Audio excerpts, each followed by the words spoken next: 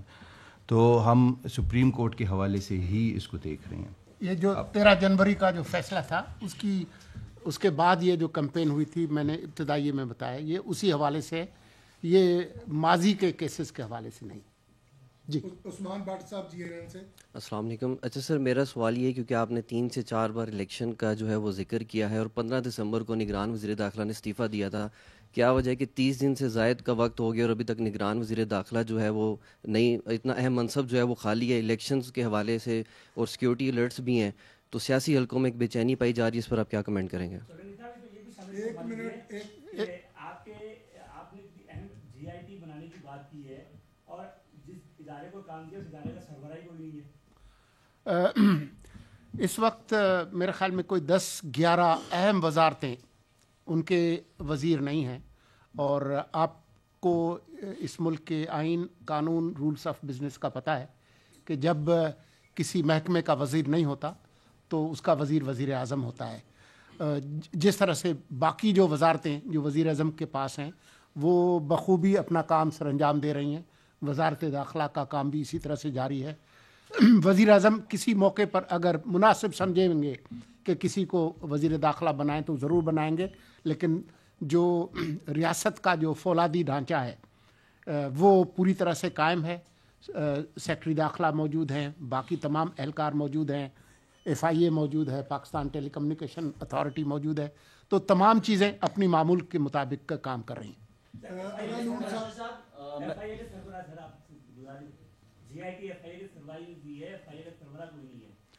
جی اس پر کام ہو رہا ہے اور جو متعلقہ جو لوگ ہیں وہ کام کر رہے ہیں۔ F I A is not headless. Minister صاحب، آئین و قانون کی بات آپ نے کی، تو کیا جو موجودہ ملک میں جو کچھ ہو رہا ہے آئین و قانون کے مطابق ہو رہا ہے؟ جی۔ Next question.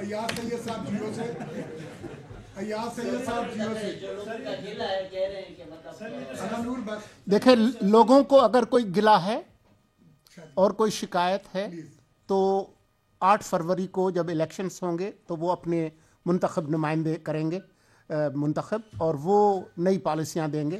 یہاں پر بیٹھے ہوئے جتنے بھی لوگ ہیں ہم میں سے کوئی بھی عوام کا نمائندہ نہیں ہے۔ ایاز سید صاحب جیو سے۔ دفاتر میں جو حملے ہو رہے ہیں اور ان کو ریلیف نہیں مل رہا، بہت سے کل بھی سندھ میں پیپلز پارٹی کے اس پہ حملہ ہوا ہے، پی ٹی آئی اس پہ حملہ ہوا ہے۔ الیکشن کمیشن نے بھی اس کا نوٹس لیا ہے۔